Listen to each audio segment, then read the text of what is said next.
kamusta na? Anong date na ba ngayon? Medyo nawala. Nag-disorient na ako sa date. I think it's May 22 or 23.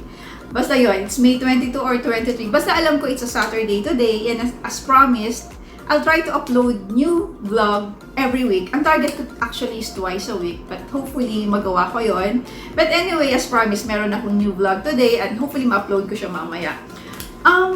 Kamusta na? I guess last week, a week ago, halos pare-pareho tayo ng sitwasyon. But now, I guess iba-iba na. Kasi some areas is under GCQ na. Some is extended ang kanilang ECQ. And some from ECQ to MECQ, just like us here in Bataan and in Manila and some part of Region 3. Halos wala namang pinagkaiba from ECQ to moderate ECQ kasi ang pinagkaiba lang naman nun is some business is pinayagang partially mag-open. So, ibig sabihin ng partially mag-open, reduce yung kanilang manpower kasi to observe or to implement yung social distancing kasi it's 1 to 3 meters apart from each other. So, kung medyo maliit yung space mo, so hindi pwede. So, kailangan talagang mag-reduce ng manpower para ma-observe yung social distancing or sinasabing physical distancing. But anyway, wala din naman pinagbago just like what I said kasi bawal pa rin ang public transpo. Bawal pa rin lumabas talaga ng bahay, bawal pa rin ang events and social gathering. Kaya, because of this COVID-19, ang dami talagang pagbabagong nangyari sa buhay natin. Sa lifestyle natin, yung everyday routine natin, yung nakasanayan natin. Kaya nga, di ba sabi nila, uusbong na talaga yung new normal. Hindi na tayo makakabalik sa dati nating ginagawa. Unless siguro after a while na nakadiscover na yung gamot for COVID-19 or meron na tayong protection for that, siguro kahit pa paano pwede na mag-ease up. But for the meantime and for the coming year or years, siguro let's observe the new normal kasi wala namang masamang mag-ingat, hindi ba?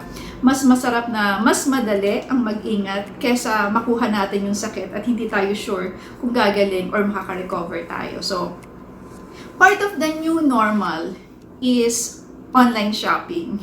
But actually, dati ko pa siya ginagawa. Wala pang COVID-19, mahilig na ako mag-online shopping. Kasi nga, living in a province na hindi naman ganun ka-accessible ang malls or yung mga brand na gusto ko. So, mostly yung mga binibili ko is through online, lalo na pag cosmetics, makeup, damit, ganun, or gadget. Usually, kung wala naman akong schedule pumunta ng Manila or pumunta ng mall, I ordered through online. Kasi kung yun lang din naman ang sasadyain ko sa Manila just to buy accessories, makeup, or skincare, or any gadget, might as well order through online kasi mas makakatipid kasi ang mahal din ng gasolina pag pupunta ka ng Manila just for that and mabayad ka ng toll fee, diba? So, ang shipping naman is usually mahal na pag 200 diba? So, prior to ECQ or prior to this crisis, hobby ko na talaga ang mag-online shopping. Kaya naisip ko to share with you yung personal experience ko ng online shopping and to give you some tips. 10 tips for online shopping. Para at least kung may mai-share ako sa inyo, lalong-lalo na yung mga bago pa lang na nagiging hobby ang online shopping. I guess, mula nung nag-ECQ, halos lahat through online na yung binibili natin, di ba? Even yung mga pagkain kasi ang daming umusbong na online seller. Good yun for the sa kanila na nakakuha sila ng way para kumita despite na halos lahat ay tumigil sa pagtatrabaho. So, let me start with you with tip number 1. So, I have 10 tips for online shopping, guys. So, number 1 is, guys, gumawa ako ng kode ko. Kasi hindi ko talaga to kinopy. Yung mga isi-share ko sa inyo yung tips, hindi ko kinopya from other website or from other vlogger. Ito talaga is based on experience at ginagawa ko. So, okay? So, 10 tips for online shopping. First is, number 1, use familiar or reliable website. Alam nyo guys, hindi talaga nawawala ang scam or panloloko pagdating sa online shopping. Yung kaharap mo na nga nagkakalokohan pa minsan. What more kung ang transaction is through online or hindi kayo nagkikita or through phone lang. So, lalong-lalo na kung malaking item ang bibili nyo, it's better na reliable yung website napupuntahan nyo or bibilian nyo. Kasi at least meron kayong mahahabol. Kasi kung tao lang yan na through usap-usap lang, tapos hindi mo kakilala, so good luck, paano mo siya mahahabol, diba? Unless kakilala mo, diba? So, number 1 tip is use familiar or reliable website. Ako kasi, I use Lazada. Lahat tayo familiar sa Lazada, sa Shopee, sa Beauty Manila, Beauty MNL, Sephora, and Zalora. Sometimes, hindi sometimes, most of the time, I also visit Instagram. Kaya lang sa Instagram, hindi ka naman actually doon magpo-purchase or mag-order. Usually, pag may nakita ka doon, account, kunyari account ng kamiseta, or Priya's Kitchen, or sinong designer, damit, apartment 8 clothing, makikita mo lang yung mga ads nila doon, yung mga products nila, pero hindi ka rin naman doon mag-order kasi may link sila na pipindutin ka para makadiretso ka sa kanilang website. So, yung Lazada, let's go muna with Lazada, Shopee, Beauty MNL, and Sephora, and Zalora. Usually, ano lang naman siya, parang siya yung platform or pinaka-umbrella website. Tapos, under that Zalora or Sephora or Shopee, maraming merchants na nandun or online seller. So, usually, pag Lazada, Shopee, Beauty Manila, Sephora, and Zalora, halos lahat ng sikat na brand nandoon. So, kunyari hahanap ka ng local products na makeup or cosmetic, might as well, punta ka na lang dun sa kanilang virtual store sa loob ng Lazada or ng Shopee or ng Beauty MNL. Kesa bumili ka dun sa hindi authorized talaga or reseller.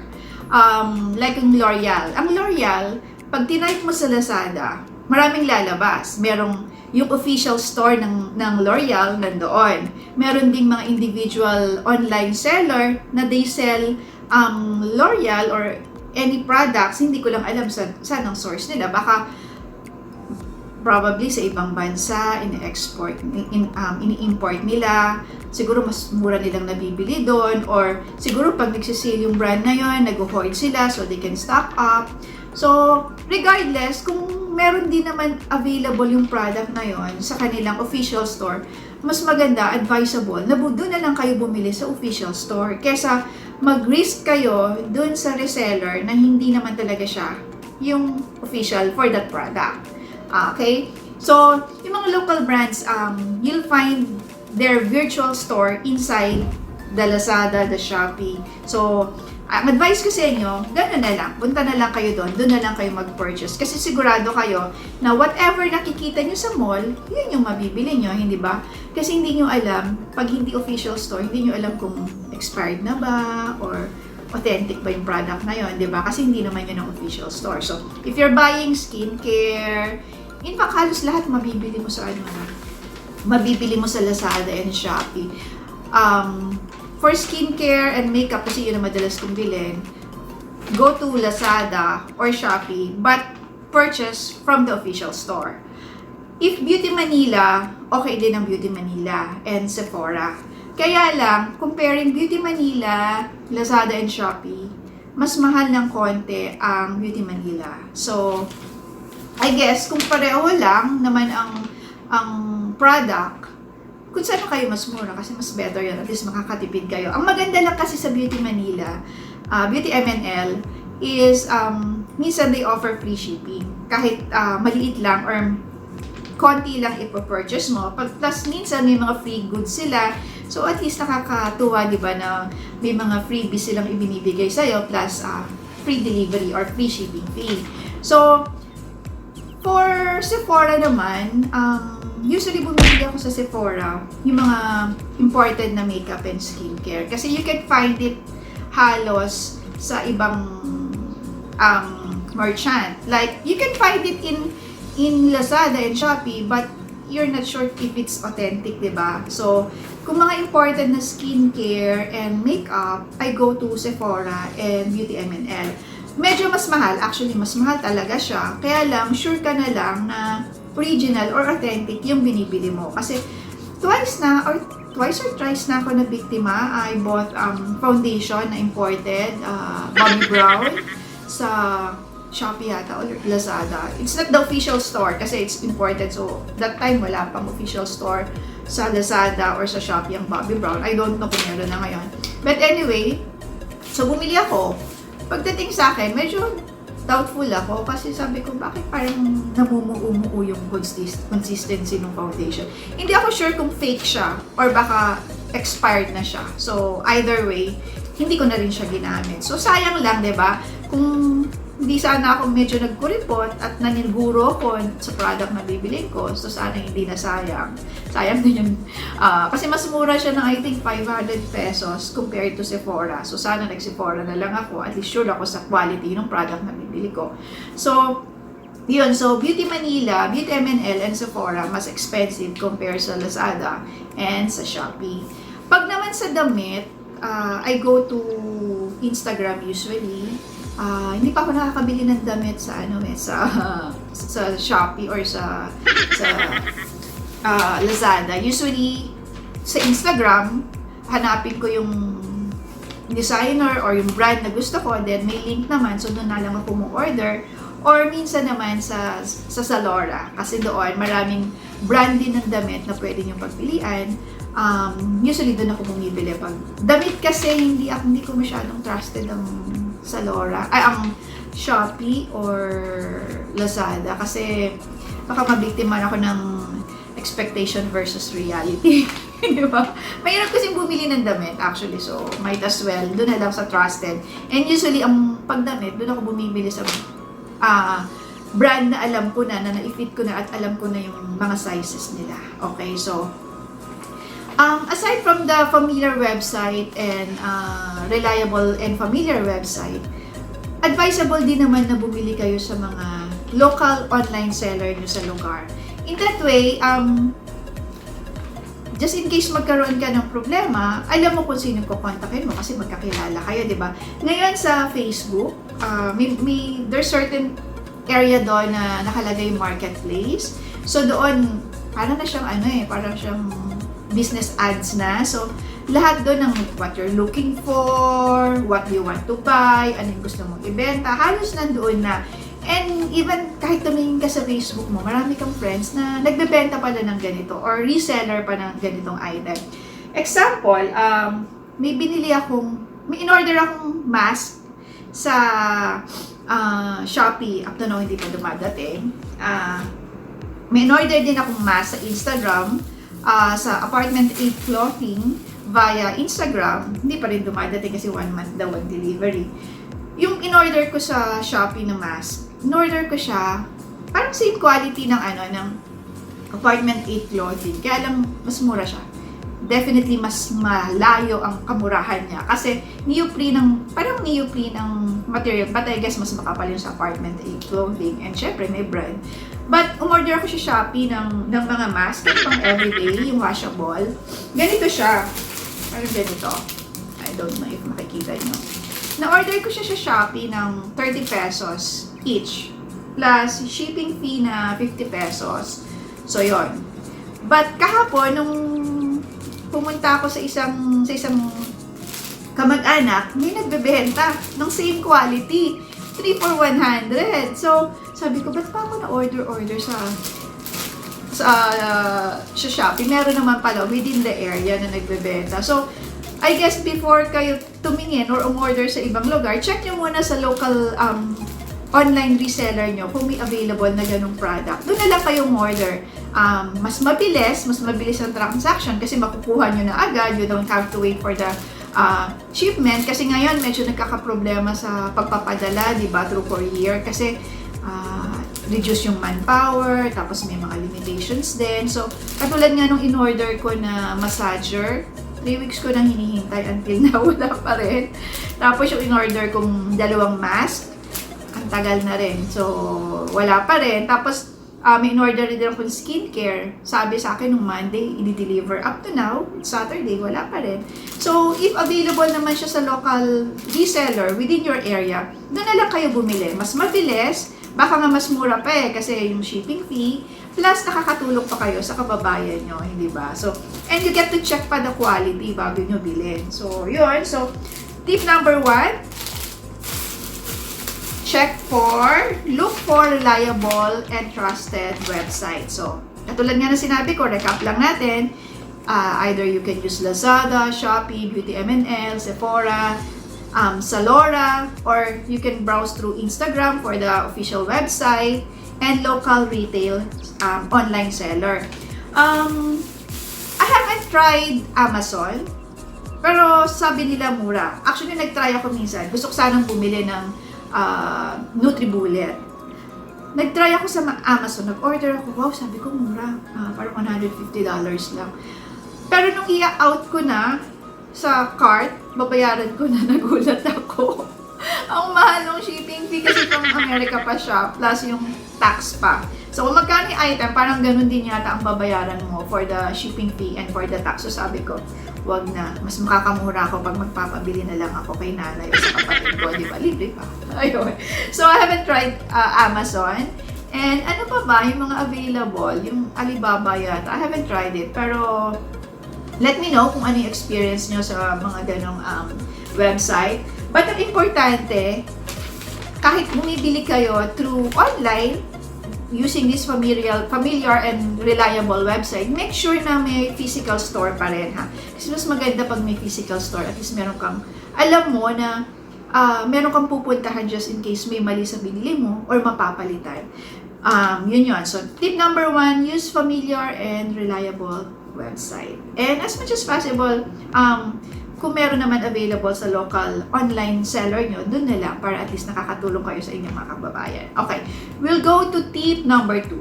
Check the seller or the merchant. So, just like what I've said, dapat, as much as possible, sana yung bibilan nyo, lalo na kung big volume or high-priced item, make sure na meron siyang physical store. Or, kasi like, kunyari, mahal yung bibili nyo. So, saan nyo ibabalik yun, di ba? Ang tagal namang mag-process ni Shopee or ni Lazada bago maibalik sa'yo or mapalitan yung item eh. So, mas maganda, you have, may access ka dun sa seller or dun sa merchant kung meron silang physical store. Number 2 dun sa check the seller or the merchant is check the reviews. Usually, meron namang bago ako bumili ng item sa Lazada or sa Shopee, specifically sa Lazada and Shopee, I check muna yung review dun sa seller or dun sa merchant. Kasi dun mo malalaman kung bogus ba yun, or okay bang makipag-transact yun, or minsan you can chat them eh. Pwede kang mag-send ng message sa kanila, sasagot ba sila kung may mga tanong pa, like gano'ng katagal ang delivery. Tapos, minsan makikita mo dun din how they handle yung mga customers nila, kung may mga complaints ba. So, makikita mo dun, at least, kahit papano, hindi man kayo magkaharap na nag-negotiate or nagtatransact, may idea ka, paano siya mag-conduct ng kanyang business, or meron bang mga reklamo. Kung may reklamo, syempre, medyo huwag ka nang tumuloy, huwag ka nang mag-risk. Maghanap ka na lang ng ibang seller or merchant na maayos ka transact. Kaya, ako, medyo bias ako pag at least kilala na yung merchant or yung seller or may physical store. Kasi alam mo na maayos silang kausap at meron kang hahabulin just in case magkaroon ng problema. Okay? So, tip number 3. Check the product. Ito yung sinasabi ko sa inyong expectation versus reality. Okay? So, punta muna tayo sa kunyari, bibili kayo ng anything. Sa Lazada, Beauty MNL, kahit saan. Usually, aside from the merchant or the seller review, makikita nyo din yung product info and product review. So, find time na basahin yon. Kasi, hindi naman mura yung mga bibili nyo, di ba? Kahit ba 200 pesos lang yan eh. Pinaghirapan mo yon, lalo na sa panahon ngayon. So, might as well find sometime, sometime, na basahin yung review ng product. Para hindi kayo magsisi sa huli. Kasi pag nandiyan na yan, mahirap na magbalik, di ba? Hindi naman katulad yan sa store na nakikita mo, alam mo yung binibili mo. Eto nakikita mo lang sa litrato. Hindi mo nakikita talaga physically. So, maganda talaga na binabasa yung review. So, you also need to check the authenticity. No offense sa Lazada or sa Shopee.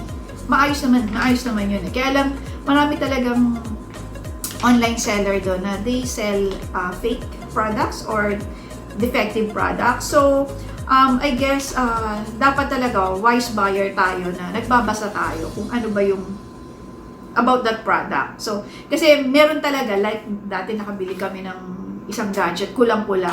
So, nagsulat talaga kami ng review na ito yung nangyari, kulang yung ganito. Hindi namin directly chinat yung seller. Kasi mas maganda na doon sa review na susulat para nakikita rin ng ibang susunod na bibili sa inyo kung may problema ba yung product na yon or yung merchant na yon.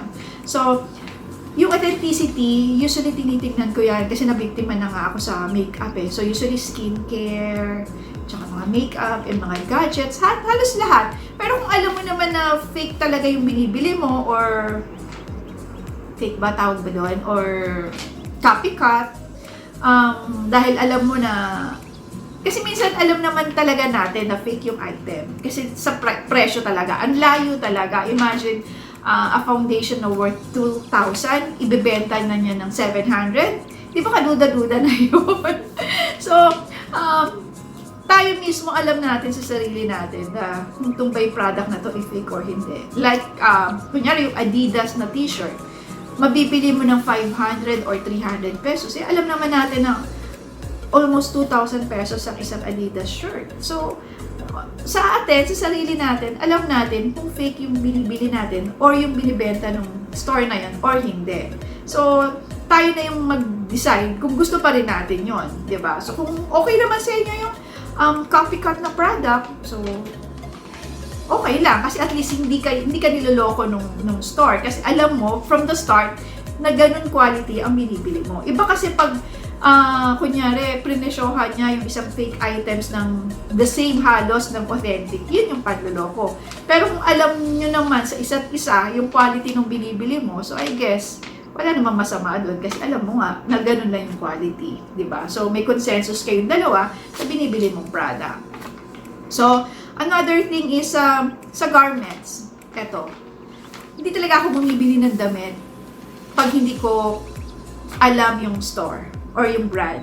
Usually, bumibili ako pag ng damit online, pag nakabili na ako sa brand na yon. Kasi at least alam ko kung ano yung size ko, kung small ba ako dito. Kasi minsan, kahit small, pag nag-iba ng brand, parang nag-iiba yung dimension. So, para mas maingat na lang, hindi ako masyadong bumibili ng damit through online unless alam ko yung size ko for that particular brand. Ang ma-advise ko rin sa inyo, pag bibili kayo ng damit online, make sure na alam niyo yung body measurement niyo. Ano yung shoulder, hindi lang waist, alam niyo yung hips. So, the whole body measurement, alam niyo, dimension. And then, i-check niyo dun sa binibili niyo. Kasi usually naka-post naman dun eh, kung ano yung dimension. Kunyari, small is ilang inches ang waist nito, ganun-ganun. So, at least you can check, kahit hindi mo ma-fit siya, alam mo kung kakasya ba to sa'yo o hindi. Okay? So, ayoko na mabit naman sa mga damit. So, hindi ako masyado nagre-risk. Kaya lang, ewan ko ngayon kasi, di ba sarado yung halos lahat ng mall. So, tagal ko na rin hindi bumibili ng damit. Pero there are few merchants na trusted ko na yung sizes ko, like Apartment 8 Clothing. Tapos, mostly doon ako bumibili kasi ng damit. Sa mga shirts, hindi masyado kasi hindi naman ako masyadong ma-shirts. So, yun, Mango, sa Zalora, doon ako bumibili ng damit. At least yung mga brand na yon, alam ko na kung ano ang size ko. So, kung may konting difference, konti lang naman. So, manageable. And the same thing din, pag hindi mo pa trusted or hindi mo man na-try yung brand na yon, ang ganda-ganda sa picture. Pang model, pang high-end yung damit. Pero pagdating sa'yo, expectation versus reality talaga. Hindi mo talaga masusuot. So, I don't advise talaga. Ako personally, I don't advise na kung hindi mo alam yung binibili mong quality, might as well wag na lang kung hindi naman kailangan. Kasi baka magsayang ka ng pera. Pero siguro there's some naman na okay. Pero hindi ako sure. Ako personally, bumibili lang ako ng damit pag alam ko yung quality ng brand na yon. Kung magre-risk ako, I might as well wag na lang. Kasi Lalo na kung sa Shopee or sa Lazada ha. Pero sa Instagram, yung mga seller doon, okay naman ang experience ko kasi karamihan doon medyo branded, medyo high-end, karamihan din halos doon. So at least alam mo na maganda yung quality na nabibili mo. So usually pag damit, either sa Laura, kasi maraming branded doon na damit, or sa Instagram, yung mga trusted na nabibilan ko na before ng damit, at least alam ko na yung sizes. Pagdating naman sa food, guys, ang dami rin nagbebenta sa food, either Shopee, Lazada, or sa Instagram, may maraming mga ano din maraming nagtitinda nagpo-post ng mga cookies, dessert, cakes, frozen meats, lahat doon. You need to check yung expiration or best before. Kasi, lalo na yung mga chocolates, mga chips, canned goods, makikita mo ang mura. Yung pala, few weeks na lang expired na. So, guys, kinakain nyo yun. So, huwag naman kayong bumili ng expiring, di ba? So, konti lang naman na idadagdag nyo, nakatipid nga kayo ng konti, pero you don't get the quality or hindi pa kayo sure kung safe. So, pagdating sa food, medyo, din ako, maingat ako. So, as much as possible, I check kailan ang expiration, lalo na yung mga canned goods na binibenta online and mga chocolates. Hindi naman masama i-check kung kailan ang expiration. So, kung near expiring na, huwag nyo nang bilhin. Magdagdag na lang kayo ng konti. Doon na kayo sa hindi expiring. Okay? Kasi pamilya nyo ang kakain nun So, hindi nyo alam kung ano yung magiging epekto. Tapos, you need to ask also, lalo na yung mga home cook food na binibenta through online, you need to ask ano yung ingredients, lalo na kung may allergy kayo. Like, if you have allergy sa nuts, you need to ask kung may nuts ba yung binibenta o yung gusto mong bilhin. Or may seafoods ba yun? Kasi minsan hindi mo, kunyari, banana cake. So, alam mo, banana lang ingredients nun Pero may nuts pala siya.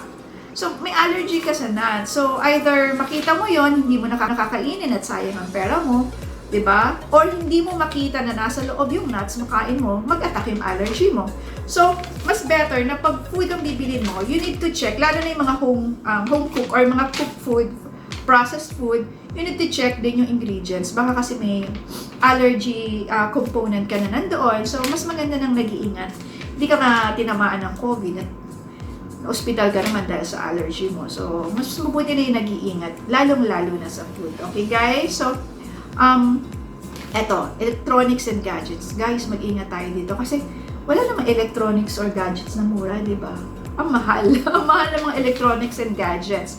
So, if you're buying electronics and gadgets, ako, I buy yung mga gamit. Not really cellphone, kasi pag cellphone, usually you go to Smart or Globe.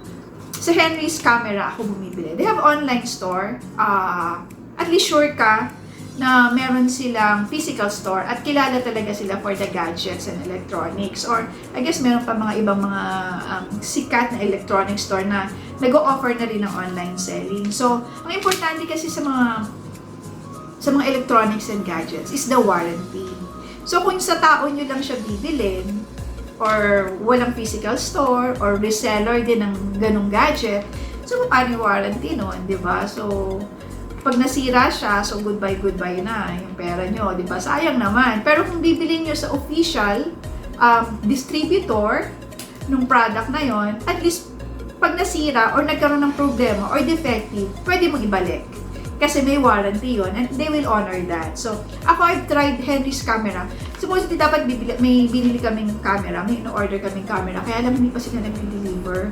So, wala pa, hindi pa dumadating. Pero, doon ako usually bumibili pag online. So, yun. So, ingat din ha, lalo na pag electronics. Kasi, katulad nga ng sabi ko sa inyo before, bumili kami ng CCTV, isang set. Medyo kulang-kulang. So, imbes na nakatipid kami, hindi din kasi yung kulang, kailangan din namin bilhin para mag-function yung CCTV na bibili namin. So, ingat lang pagdating sa electronics and gadget kasi hindi naman biro yung presyo nun. Medyo mahal siya. So, sayang ang pera. Okay, so, we'll go to number 4. Payment. Ako usually, kung pwede naman, ay pay COD.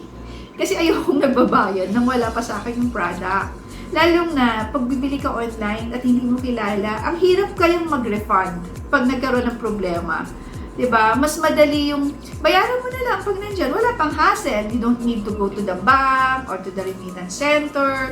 Hindi mo kailangan mag-online banking para magbayad. Pag nandyan yung product mo, then pay the delivery man. Diba? Pwede naman yun eh. Most of, Sephora doesn't offer COD eh. Card yun eh. And Zalora. I think Zalora, they offer COD. But Beauty MNL, Shopee, and Lazada, they offer COD. Kaya natutuwa ako kasi at least pag nandiyan yung product, saan ko lang babayaran? Kaya minsan nalilibang ako, bili ako ng bili. Yung pala ang dami na nag-accumulate na. Na pag nagdatingan, sabay-sabay yung bayad, di ba? So, kaya lang, may mga merchants na hindi pumapayag ng COD. Either magbabayad ka through credit card or debit card. So, pag walang option, I go for the debit card or credit card. Mas better siya kaysa magbabayad ka through bank. Kasi, pag nagbayad ka, kunyari, mag-deposit ka ng payment sa BDO or usually BDO, kasi BDO lang ang meron kami dito, you need to pay additional 50 pesos. So, dagdag pa yon sa cost, di ba, ng product na bibili mo. So, if kung hindi talaga option yung COD, might as well pay through card na lang or debit card. Kasi if you pay through remittance and through bank over the counter sa bank, may additional charges pa yon. But if you're going to pay via credit card or through credit card or debit card, you need to check regularly your statement. Kasi ako, twice or thrice na ako na biktima na nagdo-double charging. Good thing naman with bank na ginagamit ko, yung ATM ko, is naireklamo ko. Kasi nung nabiktima ako nung minsan, alam ko may ganun akong pera. Nung nag-balance ako, ba't ganun na? Ba't nawala na ng 10,000? So, panic ako. So, I go to the bank, chinek ko yung statement. May mga online transaction na hindi ko naman ginawa. Yung pala, nag-double charging. In fact, even yung nag-book kami ng hotel sa, saan ba yun? Saan pa kami nag-book? I think sa ibang bansa, sa Thailand, yung recent trips namin. Nag-double charging ng room sa online. So, ang maganda naman, dahil aware nga ako magkano yung balance ng aking ATM card. So, nung nakita kong merong doubtful na transaction, yung online transaction, so, nireklamo ko sa bangko, tapos gumawa lang ako ng statement na hindi ko yun purchase. So, after a month, binalik nila yung perang na double charge sa card ko. So, if you'll be paying via debit card or credit card, dapat i-check nyo regularly or pag dumating yung statement kung hindi ba na doble or may additional charges na ginawa or nilagay dun sa inyong statement. So, mas maganda na yung ganon, at least alam nyo kung dumodoble or nababawasan kayo, may nag-charge na iba, diba? Ang dami talagang scam ngayon, guys, so mas magandang nag-iingat. And another thing is, pagkain or perishable inyong bibilin, hindi talaga pumapayag na hindi muna kayo magbabayad. So, understandable naman kasi perishable yun eh, mamaya hindi nyo kuhanin, di ba? Or mamaya wala kayo, hindi na i-deliver on time. Pag na-deliver, sira na. So, hindi nyo na yung kukuhanin. Kawawa naman yung nagdi-deliver, tsaka kawawa naman yung nagbebenta kasi di ba? Hindi nyo naman kasalanan na wala kayo. Tapos dineliver, hindi natanggap, hindi nabayaran. So, lugi naman sila doon. So, usually pag perishable, you need to pay ahead of time talaga. Pero kung mga gadgets, pumapayag naman na COD. Lalo na kung local online seller, di ba? Meet up lang yan, di ba? Pero ngayon hindi na pwede ang meet up. Delivery na talaga. And you need to pay extra na lang para ma-deliver sa'yo yung product. So, yun. Another tip is, number 6 na tayo? Number 5. Check the price of the product. Guys, katulad din, pag physically nagsha-shopping kayo, window shopping muna kayo. Huwag yung pag may nakita kayo, sugod agad, bili agad. So, masaya din naman nag-window shopping sa online, di ba? Hindi pa kayo napapagod, di ba? Ako, I can do window shopping ng buong araw. From mall opening to closing, kaya ko yun. So, ngayon nag-window shopping na lang ako through online. So, magkakaiba rin kasi yung presyo. Ako, experience ko talaga. Kaya, lalo na pagdating sa cosmetics tsaka skincare. Like, kunyari, yung Maybelline. Iba-iba ang presyo ng Maybelline. Kunyari, foundation. Bili kayong foundation. You can check Lazada muna. Sa Lazada or sa Shopee. Within Lazada nga, iba-iba presyo ng Maybelline foundation. Ibang presyo ng Maybelline foundation sa official store within Lazada. Iba rin yung mga reseller. Iba rin yung presyo nila. Iba rin ang presyo nun sa Beauty MNL. Iba rin ang presyo nun sa Sephora. So, tingnan nyo, kung pare-pareho lang naman talaga ng quality at sure kayo na authentic yon, tingnan nyo na kung saan pinakamura. Minsan, mas mura sa Lazada or sa Shopee compared to Beauty MNL. Kaya lang, pag nag-check out na kayo, makikita nyo doon yung shipping fee. So, minsan, mas mahal. Kung product plus the shipping fee, halos pareho lang sa Beauty MNL, go for Beauty MNL. Kasi ako, mas subok ko, alam ko yung quality, lalong-lalo na sa packaging, mas maayos mag-pack ng product ng Beauty MNL compared to Lazada and Shopee. So, kung pareho lang ang presyo, go for Beauty MNL na lang or Sephora. Pero kung medyo malaki, dun na lang kayo sa official store, dun sa Lazada or sa Shopee.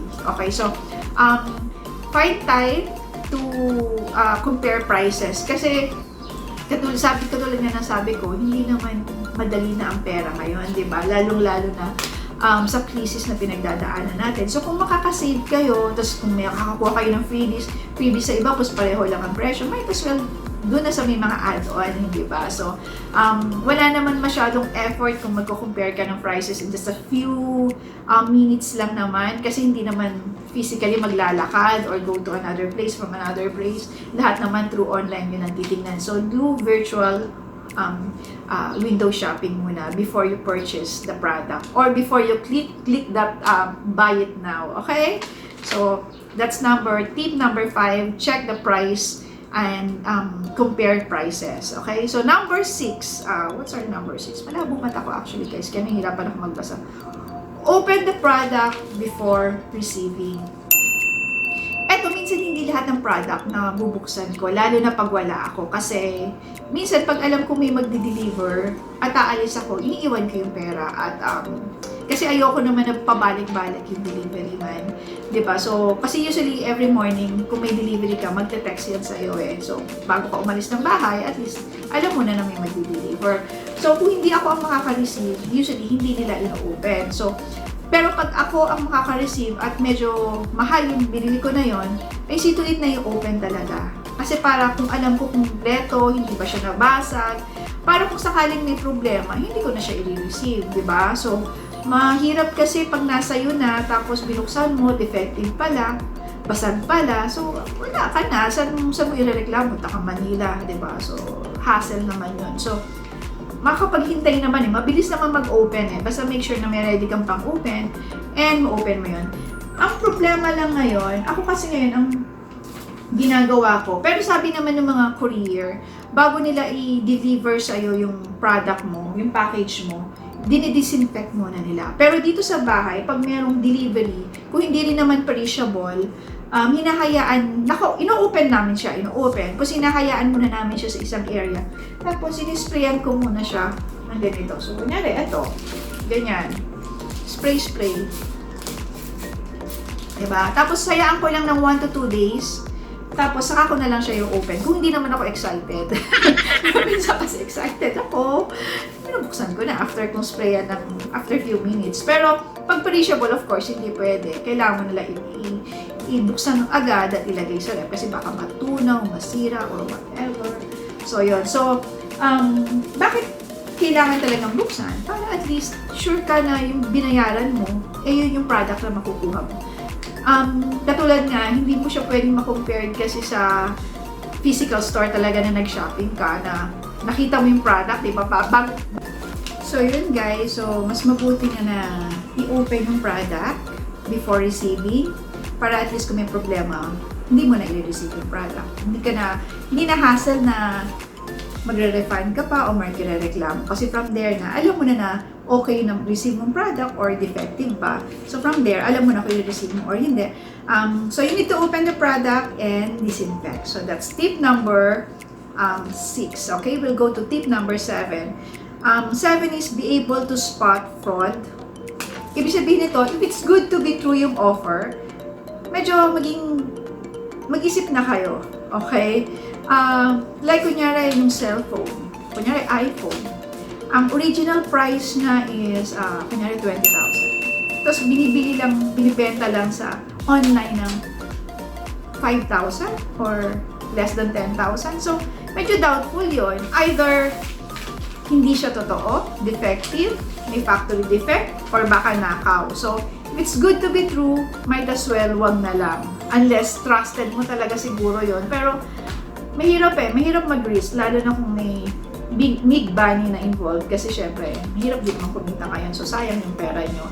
And another thing, kunyari, minsan sasabihin sa'yo, eto yung product na binibili mo for this, pero ang daming freebies. So, mag-doubt din kayo. Kasi, bakit eto lang ang binibili ko? Minsan ganun yung promo ng iba eh. Kunyari, bibili ka ng, usually, ano bang product? Kunyari, bibili ka ng camera. Tapos, ang daming freebies. Makikita mo talaga, parang sasabihin nila yung worth ng camera, ganun din yung worth ng freebies mo. So, syempre, may entice ka. Wow, ganun. Laki na matitipid ko. Yung pala, ang mahal kasi ng product na binibenta compared pag binili mo sa iba. Kunyari, yung camera na binibenta nila with so many freebies, kunyari 20,000. Tapos sabi nila, 20,000 yung bibili mong camera, tapos may freebies ka na 20,000. Pero yung pala, ang value lang pala ng camera, pag binili mo sa iba at camera lang ang binili mo, is 10,000. So, ibig sabihin, yung sinasabi nilang freebies, ano lang yun, binayaran mo rin. Ginamitan ka lang ng marketing strategy. Kasi magandang pakinggan yung mga freebies, pero hindi naman siya actually freebies. So, if it's good to be true, maging wise buyer tayo. Mag-isip muna tayo kung tama ba or wala bang fraud or walang scam na nangyayari. Kasi, diba, syempre pag seller yan, kailangan kumita yan. Hindi naman na pinapamigay lang yung mga binibenta niya. So, mag-isip-isip tayo. Be a wise buyer. Okay? So, tip number 8. Find time to write an honest review of the product and the seller. Kasi guys, dahil it will be the new normal na ngayon sa atin, na marami na sa atin will go shopping through online. So, let's help each other.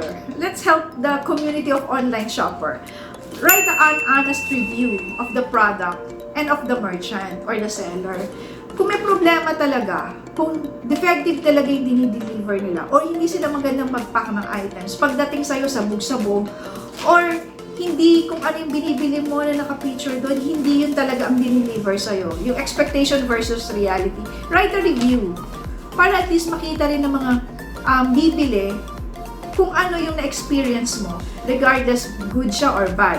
Pero kung maganda rin naman ang experience mo, write also a review. Kasi para at least payback mo din naman, pay it forward mo din naman dun sa nagbebenta ng honest, diba? So, regardless pangit siya or maganda, write an honest review. Kasi hindi lang din yung kapwa mo, shopper, ang natutulungan mo. At the same time, kung maayos naman yung merchant na yun, natutulungan mo rin siya. Kasi mas marami siyang makukuhang buyer. Kasi like me, nagbabasa talaga ako ng review. And most of the time, dun ko binabase kung saan ako bibili. So, very importante yun. Write an honest review of the product and of the merchant or the seller. Number 9, be considerate of the delivery man or the rider. Guys, kung alam nyo naman na meron kayong i-deliver, meron kayong ine-expect. Usually ako experience ko sa kanila, every morning, maaga yan before 8 o'clock, kung meron i-deliver, magte-text yan or tatawag. So sabihin nila, ma'am, may delivery po kami ngayon. Pakiiwan na lang po kung aalis kayo, pakiiwan na lang po ang bayad kung aalis kayo, or meron po pa kaming madadatnan kasi ganitong di-deliver po namin. Pwede mo naman sabihin sa kanila na, Kuya, Manong, pwede bang bukas mo na lang i-deliver kasi lalabas ako ngayon at walang may iwan sa bahay. So, considerate naman sila. So, hindi sila pupunta sa'yo, hindi sila mag-a-attempt mag-deliver kung wala ka. Or kung meron naman mapag-iiwanan, sabihin mo sa kanila na, Kuya, dito mo i-deliver, dito ko iiwan yung pera. dun mo na lang puntahan para at least ma-deliver na yung products mo. Be considerate guys, kasi wala naman silang additional sweldo kung pabalik-balik sila sa inyo, di ba? E minsan hindi naman natin sila binibigyan ng tip eh.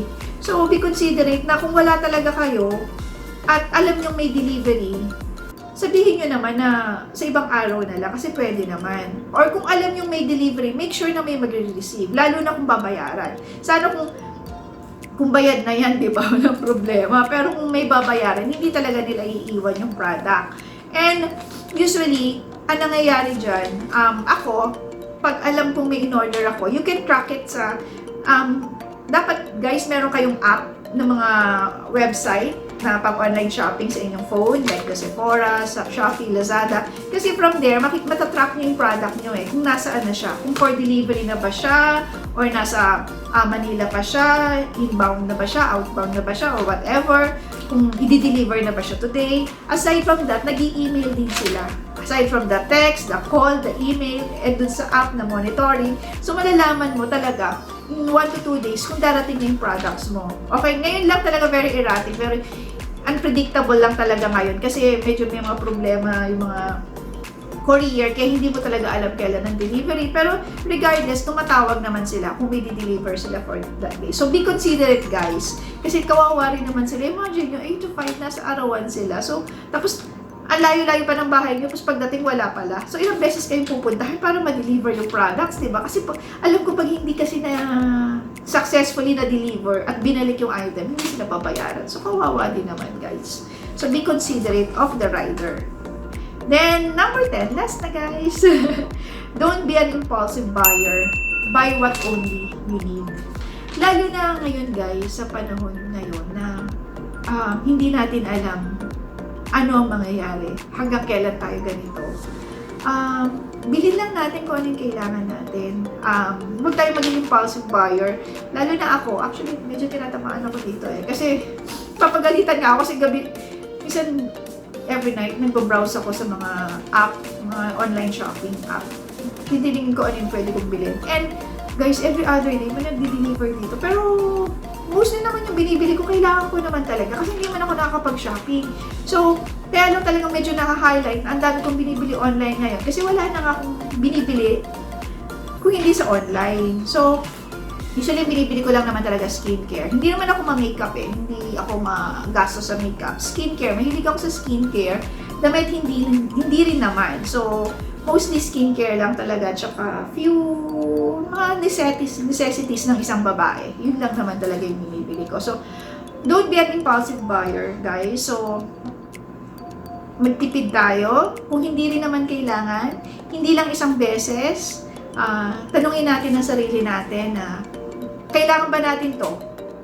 Kung hindi naman, wag na. Baka makapaghintay. Kasi ngayon, guys, hindi natin alam kung ano mangyayari sa sitwasyon natin, hanggang kailan tayo ganito, kailan babalik yung normal ng buhay natin, meron pa ba tayo na itabing pera para sa mga susunod na panahon na hindi pa manonormalize ang sitwasyon. Kasi guys, sa sitwasyon natin ngayon na hindi normal, maganda nang may naitatabi tayo para whatever mangyari, hindi naman maging kawawa ang pamilya natin. Okay, so yung mga ibang hindi naman necessity, makakapaghintay pa yan pag normal na lahat. We can buy everything na gusto natin pag normal na lahat at wala nang ganitong sitwasyon. Okay, so pero sa inyo rin naman guys, kung sobra-sobra naman, di ba? So, at nagpapaligaya sa inyo ang online shopping, they go, di ba? Ang importante is you have enough savings for your family. Okay? Bago yung mga kapritsyo. So, recap ko lang yung aking 10 tips for online shopping. Kasi medyo madaldal ako at baka nalito kayo, but I'll write every tips dito sa baba para mabasa nyo. So, this is my personal 10 tips for online shopping for you guys. Number 1 is use familiar or reliable website, or if possible, choose na lang the local online reseller. Number 2 is check the seller or the merchant. Number 3 is check the product itself. Number 4 is yung payment. So, you have many options for payment. So, but ako, I personally suggest pay through COD or via COD. Number 5 is check the price difference. So, go online window shopping muna before purchasing or before clicking that buy it now or add to the cart. Window shopping muna through online. And then number 6 is open the product before receiving, and make sure to disinfect or sanitize it, okay? Number 7, be able to spot fraud or scam. If it's good to be true, might as well wag na lang. Number 8, find time to write an honest review about the product and the merchant. Kasi tayo-tayo lang din naman na magtutulungan, okay guys? Number 9, be considerate of the rider or the delivery man. And number 10, don't be an impulsive buyer just like me. Pero nagbabago na ako guys. So, dagdag ko na lang dito is, actually I have few things na binili na gusto kong i-open sa inyo. Let's see ha, open natin. Meron pa ako na hinihintay na 2 or 3, kaya lang hindi ko alam kailan sila dadating, so might as well, huwag na natin silang hintayin at i-open na muna natin to. So una is, eto, 3 weeks ago pa to dumating, kaya lang, ngayon ko lang siya i-open. I ordered it sa Instagram, actually, sa She Cosmetics, kasi nakita ko magaganda yung review. We'll do first impression review on this separately sa different vlogs. Ganito sila mag-pack. At least may bubble wrap, pero mas magandang mag-wrap ang Beauty M&L. So, sayang, nabuksan ko rin Beauty M&L ko nung last week. Hindi ko napakita yung comparison, pero mas maganda silang mag-pack ng mga items. So, binili ko siya 3 weeks ago via Instagram sa kanilang account doon. It's a She Cushion Cosmetic. Ayan, guys. So, 3 weeks ago, I'll do a separate first impression review for this product, okay? So, another thing na binili ko, asan na ba? This one. This is through Instagram din. Kasi pag mga accessories, minsan sa Instagram eh. It's the mask by Ella. So, medyo expensive siya. Tingnan natin. Okay. From the designer Ella. So, it's a mask. Gusto natin yung stapler. I bought it, less than 2,000 I guess. Binayaran ko yata. It's a 3 pieces mask na binili ko. Kita nyo ba guys? May pouch siya nakasama. 3 piraso siya na mask. Guys, may naririnig akong motor. Baka nandiyan yung delivery ko na isa. May hinihintay kasi ako isang delivery. Nag-check sa akin kanina. Hindi ko lang alam kung anong item eh. Pero, anyway. So, ito siya. Oh! 4 pala siya. Akala ko 3 lang. Anyway, ito siya. Designer mask siya by Ella. So, I'll have a separate vlog for different kind of mask from the N95 to fashionable mask. So, doon ko na lang siya i-feature. But, it's a mask, designer mask na binili ko. I'll use it kasi on times na kailangan medyo maganda yung suot kong mask because maganda yung suot kong damit. So, para bagay naman, di ba guys? So, it's a 4-piece mask. Maganda siya, oh. Magkakaiba. Ayun. Kaya lang yung design na gusto ko, sayang, wala. Hindi nga na-include. Ayan. Ayan. There. Parang gusto ko to.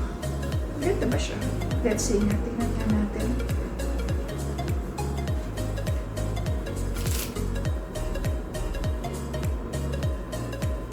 Ayan. Guys, sinuot ko na siya pero kasi sabi naman nung designer or nung staff nung binilan ko, na-disinfect na nila to bago nila pinak. So, ayan. So, bought this. At least may magagamit tayo on days na kailangan natin na medyo fashionable. So, I bought this sa Instagram. Although sa Instagram ko siya kita, may website din yon. So, from that account nila sa Instagram, i-direct ka sa kanilang website. Tapos doon ka mag-order. Binayaran ko to through GCash actually. So, pwede rin pala kayo magbayad through GCash. It's just like online banking din. Kung video ang gagamitin nyo, mas magandang online banking. Kasi pag nagbayad kayo over the counter, may 50 pesos na charge. Another thing, eto, I bought it from the local reseller dito sa area namin. Different kind of mask for everyday. Kasi ito is for, yung medyo expensive is for the special occasion. Tsaka kung medyo fancy yung suit ko, at least mas maganda. Kasi diba, it's part of the new normal. It's not like, hindi lang online shopping. It's also wearing mask whenever nasa public places ka. So, Bumili rin ako ng few things. I think 10 pieces na pang everyday mask. Washable. Here. So, binili ko to. Sisisi nga ako, dapat hindi na ako bumili online sa Shopee ng ganitong mask. Kasi same quality. At least ngayon nakuha ko na. Yung in-order ko sa Shopee until nawala. Then, another... eto. Ayan. First time ko bumili ng electronics ulit sa Lazada. Hindi ko alam kung expectation versus reality to, guys. Kasi, sa picture niya, malaki siya. Kaya lang na dumating, ganyan na siya kaliit. Ewan ko. So, let's see. Tingnan natin. Namaya, bago tayo mag-end, titingnan ko kung may dumating ako. Kasi may narinig akong rider. Narinig na akong motor. Parang nabibigyan din ako. Hinintay kasi akong skincare, retinol. Nag-order ako ng retinol kasi naubos na yung retinol ko. Then, yung mask nga, massager. Yun pa yung mga hinihintay ko. Saan naman okay to? Kasi, nagbasa naman ako na review. Hindi ko kasi siya nabuksan. Hindi siya nabuksan prior tanggapin. Kasi nga, wala ako nun eh. Umalis ako. So, ni-receive lang sa guardhouse lang yun. Iniwan na sa guardhouse. So, hindi na siya binuksan. So, hindi ko alam kung ano. Haba na ng buhok ko. Kasi sarado pa yung mga salon. Hindi pwede magpagupit. Yung buhok ko pa naman, pag hindi dun sa suki kung nagugupit sa akin, nagtatampo.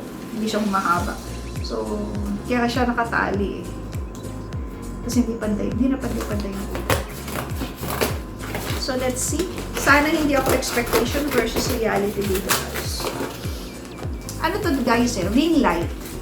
Kaya lang in-order ko, alam ko, sa picture malaki. Kaya nga, guys, eh, huwag kayo masyado nagde-depende sa picture, ha? You need to check the dimension. Kahit whatever bibiling nyo na item, kahit yung mga kitchen basket, minsan ang laki-laki sa picture, pag dating sa'yo, ganyan lang kaliit. Baka instead na ang mailalagay nyo lemon, kalamansi lang pala. So, check the dimension. Nandun naman yun. Minsan nga lang tamad tayong mag-check, kaya naloloko tayo. Hindi naman sinadya ng seller na lokohin tayo. It's just tamad lang tayong mag-check ng dimension. Lalo na sa mga damit. Kasi, ano naman sila eh, nakalagay naman dun eh, hindi lang natin check.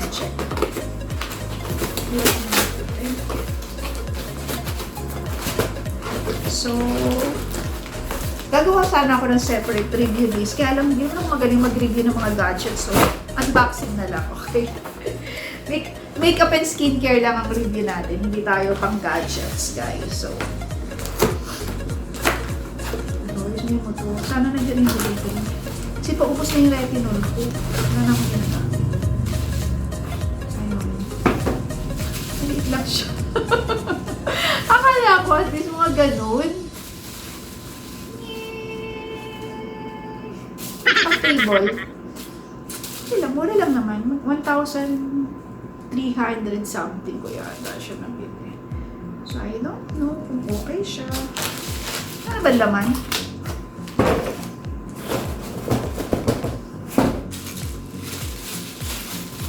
Ito yun, guys.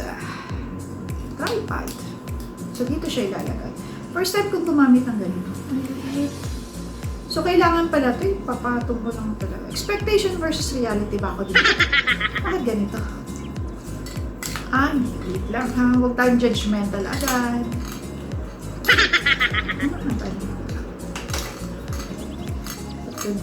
Bakit ganito?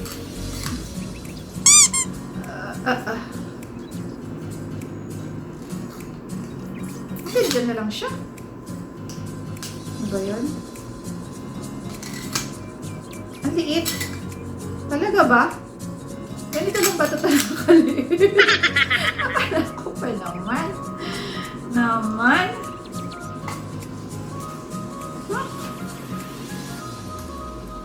May gusto kasi akong bilhin na ganito sa Henry's camera. Mas expensive siya. Times 3 yung presyo. Kaya lang, at least alam ko yung quality, tsaka alam ko, siguro chinek ko kung gano'n. Pero kasi, anyway, siguro pang table na lang siya. Diba? Pang table na lang. Ano ba? Ano ba laman yun? Yan ang problema minsan eh. Mamaya may kulang eh. Diba guys? Mamaya may kulang.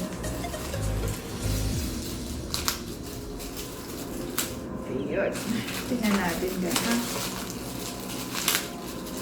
Unboxing lang tayo dito kasi hindi naman ako marunong mag-review ng ano, ng ring light. Tingnan lang natin.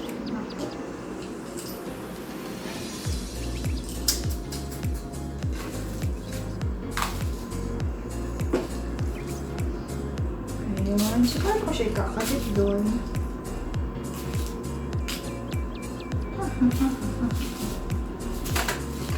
Pero ang liit. Hanggang dito na ba talaga? Wala na ba siya ilalaki?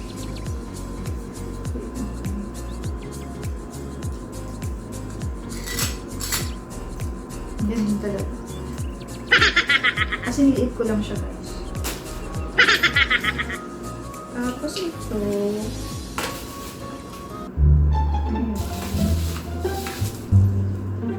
Ito ba to?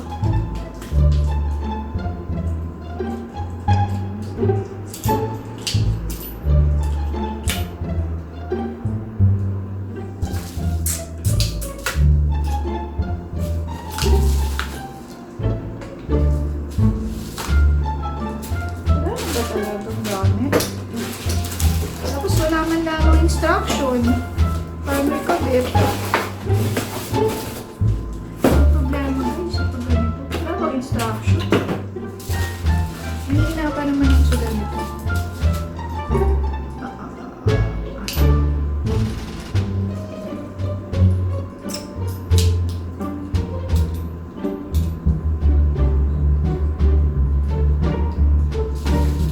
So yan. So saan ito?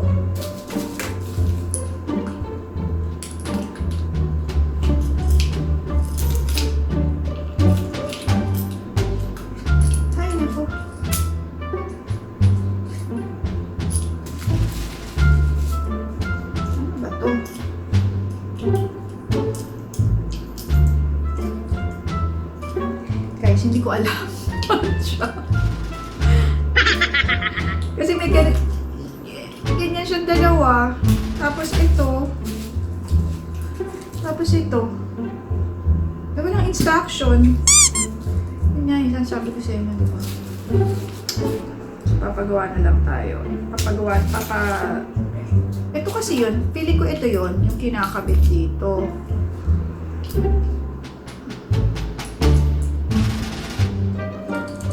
Kaya lang hindi ko alam. So siguro guys, makabit ko muna. Tapos balikan ko kayo ha. Kita ko sa inyo. Oo, makakabit ko. Kung tama ako. Anyway guys, wait lang ha. I-check ko muna kung makakabit ko. Then I'll be back.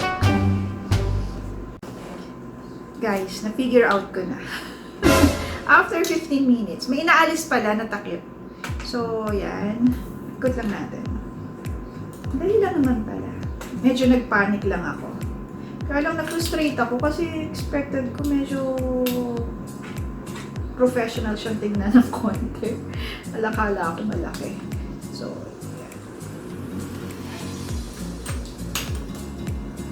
yan guys. Tapos, ganyan siya. Tapos ito, handle pala to ng ano. Mas malaki.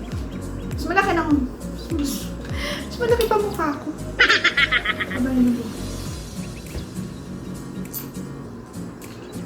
Tapos ito is yung... Saan ba ito ikakabit? Either dito.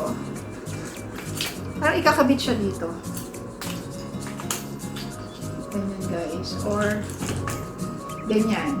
Kasi dyan nyo ilalagay yung phone. Parang naka-hold siya. Ganyan. Tapos, depende kung saan nyo gustong ilagay yung phone. Kung siguro dito or dito. So, ito yung pinaka-clamp niya. So, check lang natin kung maandar. Wait. I need an adapter. So, importante, hindi lang na-assemble natin. Kasi na-assemble nga natin siya. Kasi nga pa siya maandar. So, kuha lang ako ng adapter para we can check kung maandar siya. Okay? Ayan guys. So, kuha lang tayo adapter. Kasi wala siyang adapter. Adapter ba tawag doon? Or gano'n? Kasi USB, ano siya eh. Tapos, saksak natin here. Check natin. Na-assemble natin siya, pero we're not sure kung aandar siya. Power. Wow! Sisumunda.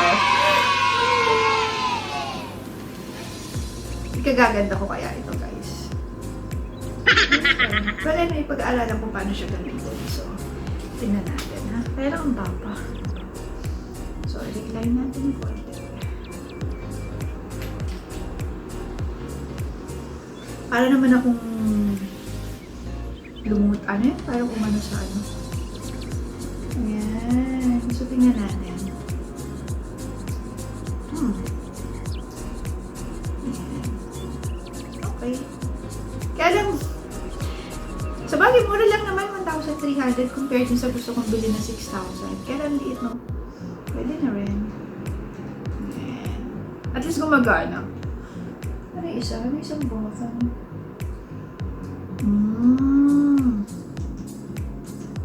Binili ko naman ito actually, guys, pag ano yun. Pag nag-makeup, ano tayo, vlog, tsaka skincare. Okay. Well, guys, at least gumagana siya. Na-frustrate lang ako sa size. I was expecting na medyo malaki siya, pero okay na rin for a beginner, tsaka hindi naman ganun kamahal ko siya binili. I think it's 1,300 or 1,600 compared sa gusto ko talagang bilhin na medyo malaki, it's around 6,000. So, okay na rin. So, ang importante, na-assemble ko siya. And I think it will be useful din naman sa mga susunod na vlog natin, guys. So, importante, gumagana at na-assemble ko. Bunutin ko lang, ha? Wait lang. So, yun guys. So, I hope sa shinare ko today sa inyo yung tips natin for online shopping. Eh, nakatulong ako, lalong-lalo na sa mga baguhan dyan for online shopping. At lalong-lalo na yung mga nasa app or yung hindi lang sa local areas natin ng mga resellers. So, I hope may natutunan kayo, 1 or 2, and I hope ma-apply nyo. So, guys, medyo humaba yung vlog ko, but mag-enjoy talaga akong kausapin kayo and i-share sa inyo yung mga experience ko ng online shopping and to share with you some mga nabili ko through online. Guys, ganun pa rin, katulad dati, palagi kong sinasabi sa inyo guys, stay home, stay safe, and please, sanayin na natin ating sarili sa new normal na kailangan nating gawin for the next few years. So, always maintain physical distancing pag nasa labas tayo, and always wear mask. So, you have different choices, that's for another vlog. And guys, make sure na palaging sanitize and wash your hands, and always eat healthy para lumakas ang immune system natin. Kaya nating labanan whatever disease or virus na makakasalubungan natin or darating sa atin. Kasi importante malakas ang resistensya natin. So, yun lang guys, and lambing lang, don't forget to subscribe and click that notification bell para updated kayo sa mga vlog na i-upload ko. And before I end this vlog, I would like to thank everybody na nag-subscribe sa akin channel. As of now, we have 1,400 subscriber guys. So maraming salamat, and I'll make sure na worthy yung time na i-devote nyo sa aking channel. I'll upload informative topics, and may mga kikay din about fashion, about politics, and everyday routine. So, I'll try also to cook and do some challenges. So, let me know sa comment down below ano yung mga topics or challenges na gusto nyong gawin ko. So, that's for the meantime, guys. So, I'll see you next time. Goodbye. Bye-bye.